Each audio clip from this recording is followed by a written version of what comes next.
Thank you, Wolfgang. I'll try to speak slower than I normally do for translation. We're here now in Dusseldorf, and the United Nations Climate Summit is beginning next week. And we're going to have a lot of fun here. We come every year. My PowerPoint works on the computer, but it doesn't seem to be working on the screen. Is there any reason that I can't change it? It's not working? One second. I'm with Climate Depot website, and we have the film Climate Hustle, which we actually premiered at the 2005, it doesn't work up there, is it? At the 2005 United Nations Paris conference.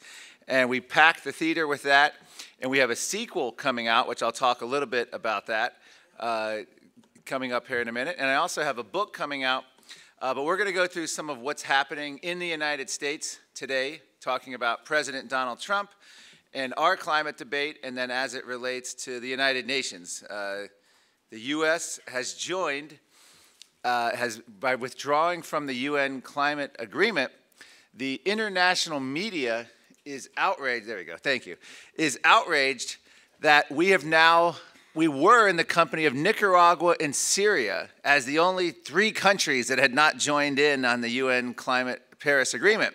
Well, they pressured Nicaragua to join, and just this past week, in perfect timing with the United Nations conference here in Bonn, they pressured Syria to join. You'd love to know what kind of backroom dealing was going on to get Syria to sign on. So now they have what they think is the ultimate talking point, which is that the United States now stands alone in rejecting the United Nations, what I call medieval witchcraft treaty, that we can control the Earth's temperature. And to that, I say, yes, we stand alone. And here's how we celebrate. This is it. Champagne glasses. This is true leadership. I was on Al Jazeera TV when Trump pulled out of the Paris Agreement, and they were saying, how could he do this? How could he let down the United Nations, let down his allies? And I'm like, and my answer was simple. This is true leadership, standing alone when the world, when political correctness, when all the pressure is on you, you still make the decision to keep your campaign promises and keep what makes sane, logical sense, both on policy, economic, and climate sense.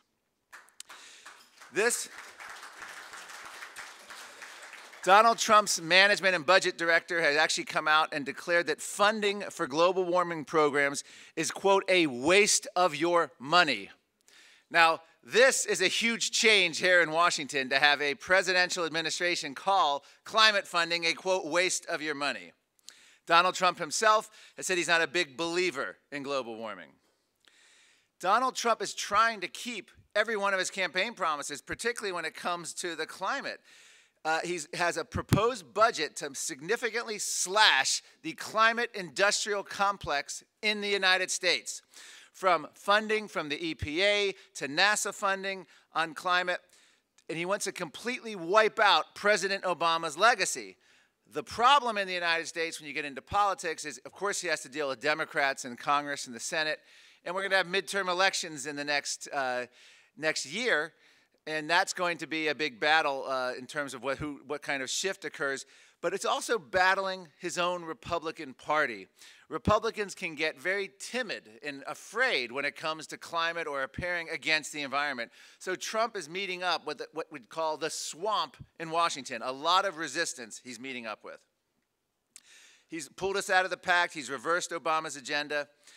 And it's going very well. Noam Chomsky, the intellectual, right after President Trump won the election, said the Republican Party has become the most dangerous organization in world history for rejecting the climate change claims and rejecting the United Nations.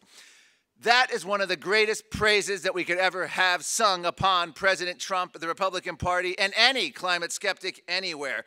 When your opponents accuse you of being the most dangerous organization in world history, then you know you've accomplished something, and you know you're showing true leadership.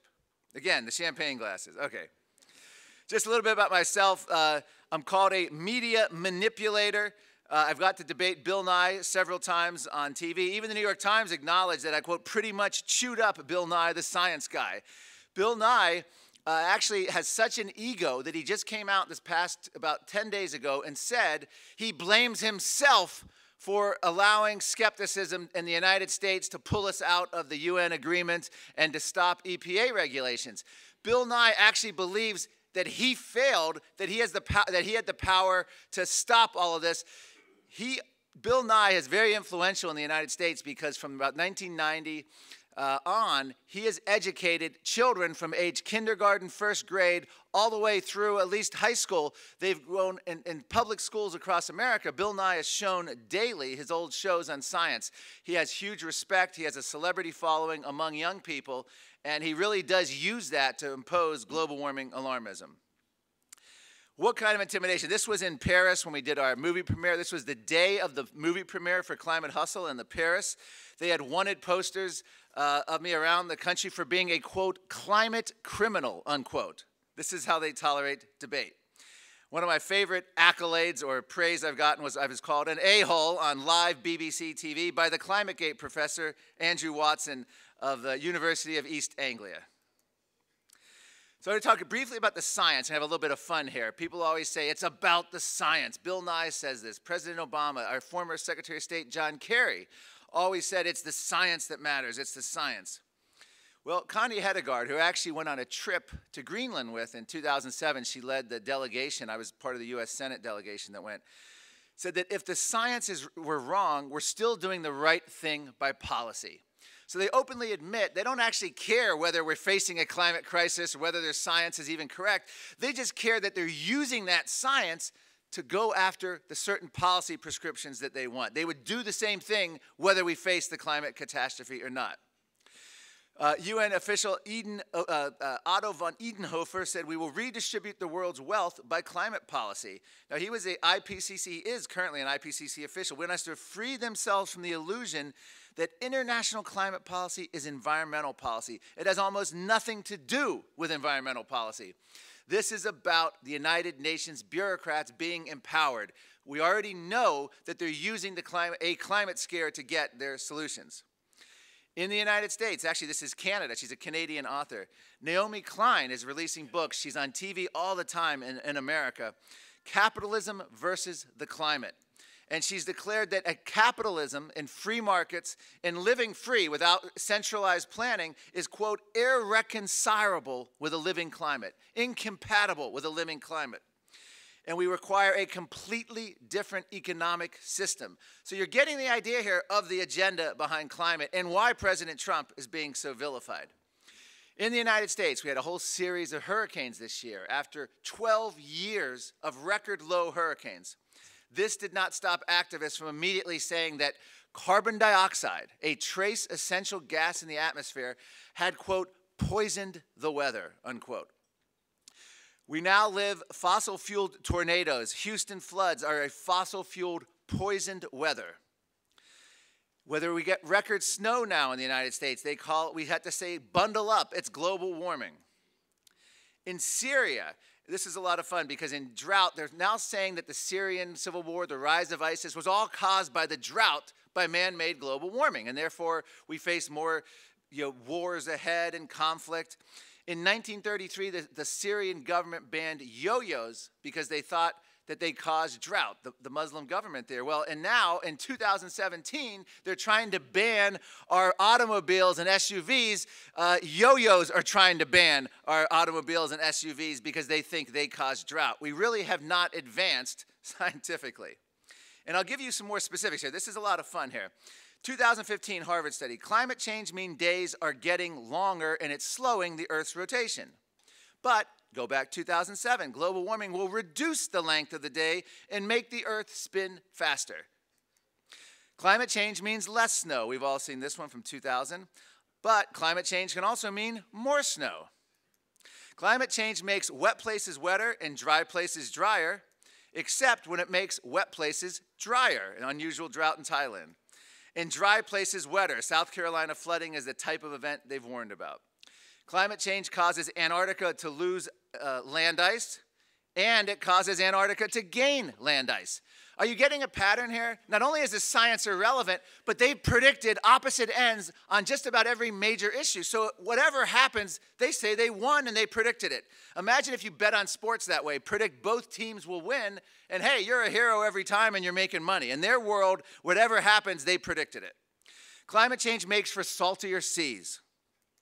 Climate change makes for less salty seas. They can't make up their mind. Climate change increases the spread of malaria, except when it decreases the spread of malaria. These are all based on peer-reviewed studies, and these are the media accounts at the time of these studies. Dengue outbreaks will increase with climate change. Then a year later, climate change could decrease dengue plague. They can't make up their mind. But again, no matter what happens, they predicted it. They were right on target, and the media goes with this, particularly when we had record snows in the United States. Actually, it was George Monbiot in the UK, one of the ones who said, global warming actually means more snow, even though we said it meant less snow because we missed this study. And he found some obscure study from the late 1990s predicting global warming would mean less snow. And he went around and paraded, George Monbiot went around and paraded this around as though he was the savior of the movement. Look, we predicted it. We were right. Don't worry. And this is how they do it. They predict both ends. Climate change causes less rain in a warmer world, journal Nature, but it causes more rain and less water. The irony of global warming, more rain, less water, whatever that even means. Climate change causes more hurricanes, except when climate change causes less hurricanes. They originally said it was going to be category 4 and 5 hurricanes hitting all the time. Then they said it means fewer but more powerful hurricanes. Climate change threatens Norway's moose. This was 2008. The popular Norwegian moose faces the threat of global warming. Higher temperatures upset their food supplies. And here, I love this one. We're not in any doubt the moose is vulnerable to climate change. Okay, so let's accept that, 2008. Now, jump back 2 years, though. The problem is the moose is being blamed for climate change. The moose have burping moose. Norway's burping moose is more destructive to the environment than cars. It's harming the climate through its belching and farting. That's an actual quote from the article. So did you get that? Norway's moose is threatened by climate change, but it's also causing climate change. It sounds like the problem of the moose will resolve itself. It's either if we get rid of the moose, there'll be no global warming, and if we get rid of global warming, there'll be no moose. You can't, this is how the logic, and it continues. Global warming causes more crime. This is the Los Angeles Times in the United States. Climate change brings more crime. Okay, and it's going to cause a major crime as the century progresses. We've had UN lead author scientists do studies claiming that rape, vehicle thefts, barroom brawls, all of this is going to increase. But here's the catch. Now, this is the LA Times, the Washington Post saying global warming causes more crimes. This is our climate debate in America. This is the extent of it. We can have the major media debate each other. The New York Times claims lowering crime causes global warming. So wait a minute, if global warming causes more crime, that's bad. But if we can lower crime, you think that would be a good thing. But no, that would actually cause more global warming. This was actually in the August 3rd, 2016 New York Times, lowering crime contributes to global warming. And here, now, the Three Stooges weren't in it. I added that part for comedic effect. But here's how the New York Times explains it. Prison inmates consume less energy than the average citizen. So fewer prisoners means they're out in the outside world, which means their overall energy consumption goes up. The money saved from reducing crime can be spent in other ways. Infrastructure, buildings, goods requires more energy. In other words, the more people you can lock in prison, the more earth-friendly you're being, and you can lower their carbon footprint. Now we know what the UN has been up to. They're trying to incarcerate the entire global population. But let's go back. LA Times, global warming causes more crime. Lower crime causes more global warming than New York Times. We have a climate debate in the United States, I'm happy to say. So global warming causes more crime. Reducing crime causes more global warming. Here's the kicker. If you disagree with any of that, you are a climate denier and belong in jail. Whereas your carbon footprint will reduce and you'll lower global warming. Who says you should go to jail? Bill Nye, the science guy. I actually interviewed him in Central Park last year in New York City. He entertained the idea of jailing climate skeptics for affecting the quality of his life. That was his exact quote. And I actually said, what about the intimidation factors? Scientists who can't speak up, who lose funding, who lose their jobs at university. And he said that that is a good thing, that climate-denying scientists are intimidated and silenced because they should be. That's what he said in the interview. Monty Python, Eric Idle from Monty Python, climate skeptics should be put on trial for crimes against humanity. I put this in because it's not just the leaders of the movement saying this. Hollywood, celebrities, and comedians, it's infiltrated our pop culture. Paul McCartney's gotten involved in the whole climate debate. Getting involved, and this is now, you have a Monty Python character, no joke, actually saying this. Robert F. Kennedy Jr., jail skeptics. Do I think they should be in jail, referring to climate deniers? I think they should be enjoying 3 hot meals and a bed or a cot at The Hague with all the other war criminals. This is the leader of the environmental community. He was a lead speaker at the climate march in New York City in 2016. Now, I took a cardboard cutout, life-size, to last year's United Nations Climate Summit. This was in Morocco. And you would think that the United Nations delegates, they reacted to a Donald Trump cardboard cutout the way vampires react to a cross. I was immediately swarmed by all the media tent representatives. International media gathered around, climate activists. They immediately called United Nations security, and moments later, about 2 minutes later, armed United Nations security, Craig Rucker and I, we were escorted out of the conference. This is their idea. Now, people were doing these kind of things all week. We were thrown out into the desert, and we had to wander the desert without any, literally out in the desert in Morocco. They put us outside the compound, and we had to walk. And then shortly after, more armed United Nations climate guards came over, confiscated my briefcase, took out papers, which I've never received back.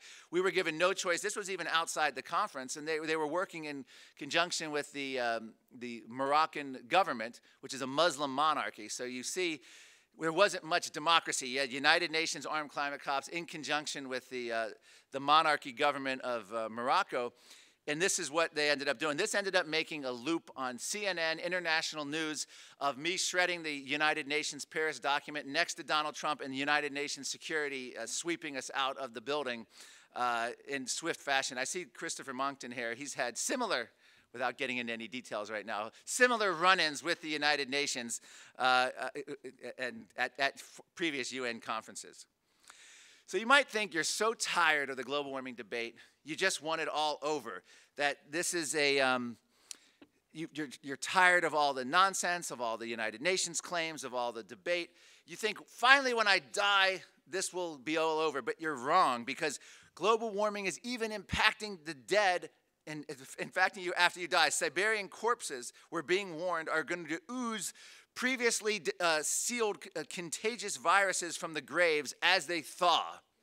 If you think when you die, you don't have to deal with global warming, not true. Climate change is causing mummies to turn to black ooze. And this is I believe it's in Argentina. Burial sites of mummies are experiencing higher humidity levels due to climate change. So we're literally, you can't escape global warming even beyond the grave. Finally, some good news, and this is actually fascinating because they're saying now global warming may have delayed the next ice age. Let's just stop all the other claims for a moment. Isn't that a good thing if that was the case? If our human emission of carbon dioxide had an impact, this would be the most likely impact it could possibly have in terms of the most benign impact, but they don't even talk about this, delayed the next ice age. So even if you are concerned about CO2 being a control knob or actually believe that for some reason, that would be a good development. Gore, President Gore, I had to mention his name a couple times here. He actually had his big sequel come out this summer in the United States. It came out in July. And this wasn't just a little documentary. This was Paramount Pictures in the United States, huge funding, thousands of theaters across the United States, mandated, had to carry Al Gore's film. The film's opening weekend bombed, 15th at the box office. I had to go see it because I did a review of it at Climate Depot. And it was on a Saturday night. There was about less than 10 other people or so in the theater. And these were big suburban mall multiplexes across America. By contract, were forced to carry his film. for several weeks. 15th was about as good as he did. He considerably dropped after that. It was so bad that Gore's fans actually were alleging that the film production company sabotaged Al Gore's film and did things to actually make it do badly, which would make no sense because Hollywood's always about the bottom line. One of the things I mentioned in the review was it was a great film to watch because even though you had to sit through all the droning of Al Gore and it had a series of footage of him training his young climate apostles, his trainees all across America, the movie had an unexpected and surprise happy ending. It actually ends with President Donald Trump pulling us out of the UN climate treaty and overturning EPA climate regulations. It was a stand-up and cheer moment when you go see Al Gore's film because it actually shows Donald Trump undoing everything Al Gore's worked for, and it's just a great ending. Of course, Al Gore's fans would be horrified at that ending, but it was fantastic for skeptics to go see because you actually leave there with a sense of accomplishment, which is rare when you see an Al Gore film. We had, I mentioned, a series of hurricanes in the United States. This fueled a bunch more nonsense. This was The Nation magazine. To refuse to act, this is right after Hurricane Harvey, to refuse to act against global warming is murder. Climate denialism is literally killing us. This is from Mark Hertzegard, a climate activist. This is the new sentiment. Now, this kind of sentiment this is mainstream. This is on the pages of the New York Times, the Washington Post. It's premiered on PBS. I love this one from Pierre Gosselin from the No Trick Zone website, the inverse correlation, talking about hurricanes. Maybe we need more hurricanes. In other words, as CO2 has gone up, hurricanes, both landfalling hurricanes and major hurricanes have dropped. And you can see that going back to before 1900, not only is there no trend, it seems to be a reverse trend. And this is the kind of stuff that you can have fun with when you go on the media and show these kind of charts. The UN climate chief, she's now former, she just stepped down, she's now running a private organization, cashing in, praises China for doing it right on global warming. Quote, China's political system avoids some of the legislative hurdles seen in countries, including the US. What I'm looking at is a room not only of climate deniers, but you are a bunch of legislative hurdles to the United Nations. And this is it. If they don't like you, so they want to bully, intimidate, silence. They want to lock you up, but now they're even feeling bad about putting you in jail because actually they're not going to feel bad about putting you in jail because putting you in jail will actually lower global warming. So it's one of those things where they're going to have it no matter how they do it. She's calling for, this is a key quote so you understand the United Nations agenda as we stand here at Bonn. A, quote, centralized transformation that is taking place because they're going to listen to science. Now, they're using the climate scare for their solution. Centralized transformation. I spent a half a day with President Václav Klaus, former president of the Czech Republic, last year in Prague. He's going to be in the new film. We have the new film coming out, the sequel to Climate Hustle, which I'll talk about in a minute, but talking about the climate monarchy. And actually, that's going to feature Lord Monckton again, who's here in the audience, who talks eloquently about the history of monarchs and how the climate is essentially trying to impose a new climate monarchy, an unelected elite. The centralized transformation she's talking about is, quote, a very different transformation that's going to make life of everyone on planet Earth very different, unquote. This is the former UN, the United Nations chief, literally saying their goal is centralized transformation to make life on planet Earth very different for anyone because, quote, we have to listen to science. That, in a nutshell, is probably the single greatest quote to explain their whole agenda.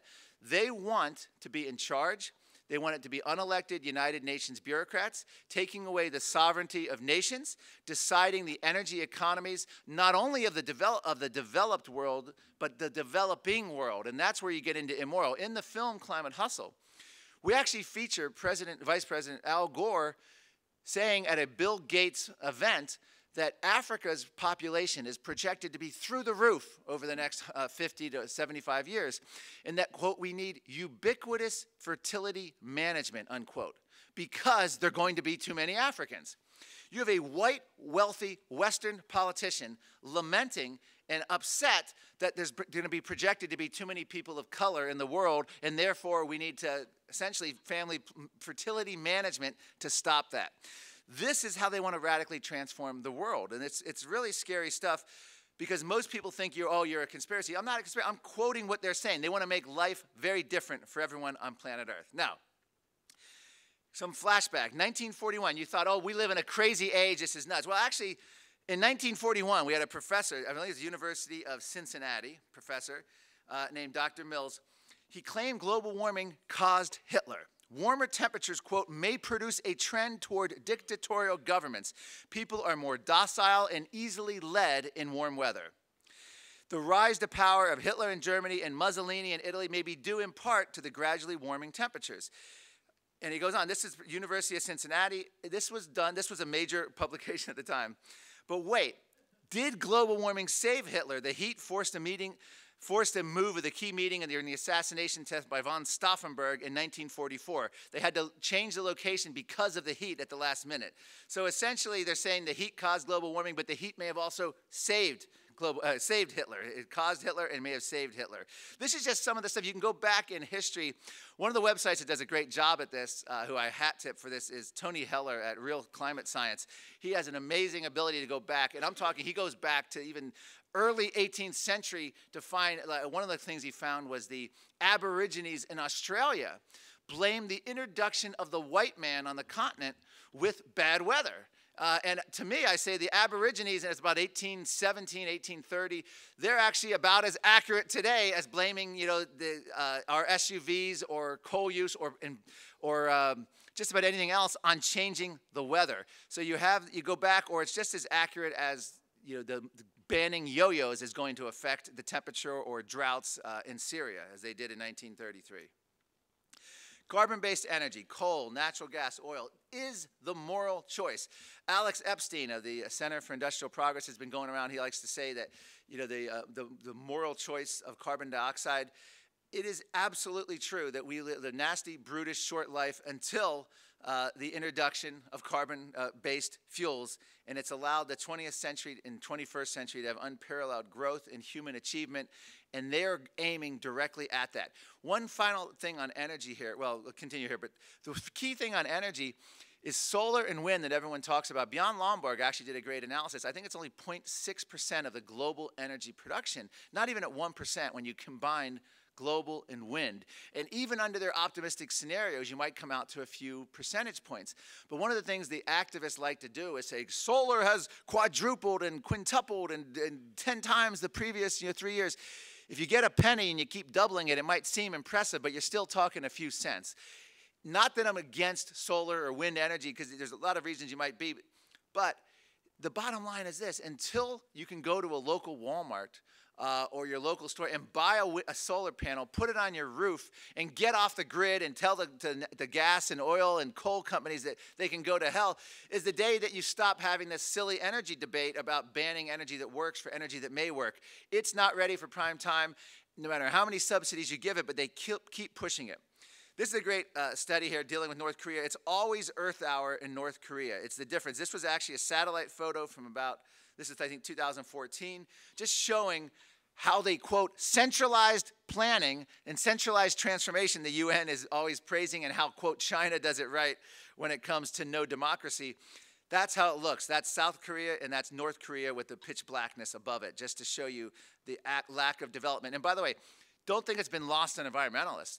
They actually love the fact that North Korea, being so underdeveloped, has a lot more intact forests. One of the things they love is the DMZ zone, which they claim has hosting all these endangered species because it hasn't been developed. So there's actually environmental activists out there terrified that North Korea could ever fall and the country would be reunited because they think it would be an ecological, environmental crisis. The era of constant electricity is ending at home, the UK power chief said, 2011. Families have to get used to using power only when it's available. I just put in that one quote, because this is where when you come up with centralized planning and you come up with all these energy restrictions and you come up with banning energy that works, as the Obama administration was trying to do, as we've been seeing across the EU, and now it's infiltrating in the developing world. The World Bank is trying to prevent it, the United Nations. This is what happens. Even in the developed world, we're looking at rolling blackouts and all kinds of restrictions as they suck out the energy that works, carbon-based energy. There have been talks. Kevin Anderson, who's a professor in the Tyndale Center in the UK, he attends these UN conferences. I met him at, we had an impromptu debate in Poland at the Warsaw Climate Conference.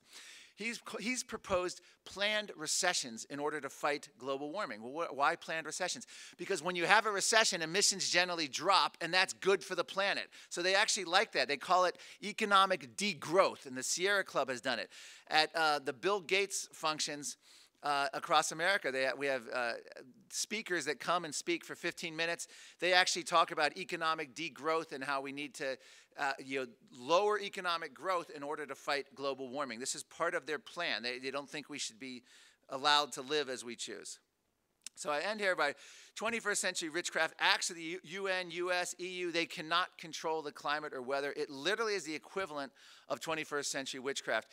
Will Happer, who is one of the key people being considered to replace John Holdren as the United States science czar, who would have to be appointed by President Donald Trump, actually points out that not much has changed in the climate debate, that the judges during the Salem witch trials were all educated at Harvard University, and they condemned the women to their penalty in death in many cases.